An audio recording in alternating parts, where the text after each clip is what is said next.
just to be here in Detroit, where it all started. Music for the world, music of our lives. It all started right here in Detroit.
So I'm here today at this film festival to honor Bobby Wilson. Bobby was in foster care himself.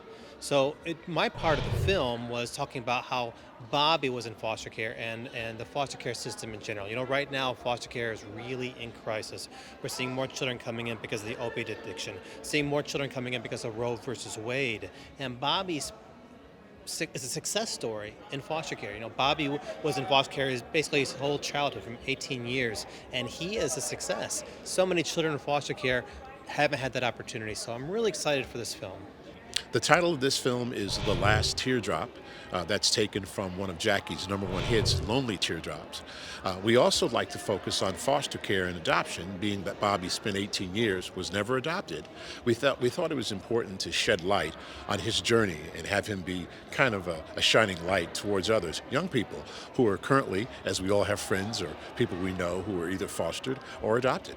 You know, I think the takeaway message in this film is that everybody can play a part in foster care. And we look at Bobby's story. You know, Bobby was entered foster care at birth and until 18 years of age.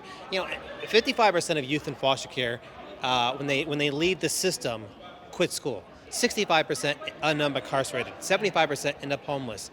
Bobby is the opposite. Bobby is a success story. So I think that we can find the message that, you know what, we need to help other children who are in the foster care system rise to, maybe not necessarily Bobby's path, but have the same type of success and support and family wrap around like Bobby did. Michael Jackson paid homage, and the fascination with Jackie Wilson from my daughter was that Michael Jackson was mentioning Jackie Wilson when he received a Grammy for Thriller Album of the Year. And so I had to research Jackie for her. She was 13 at the time.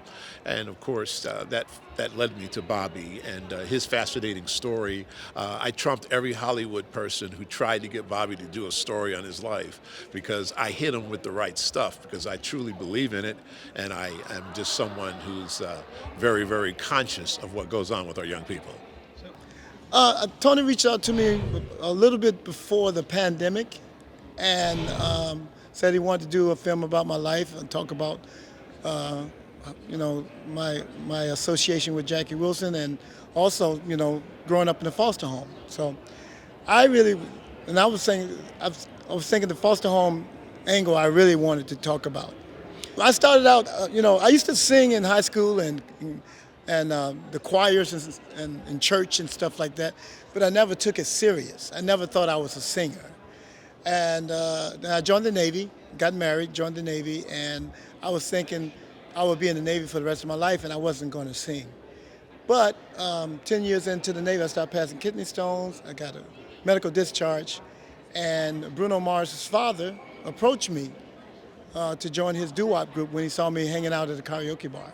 So that was the beginning for me. And that's what got me involved and got me started.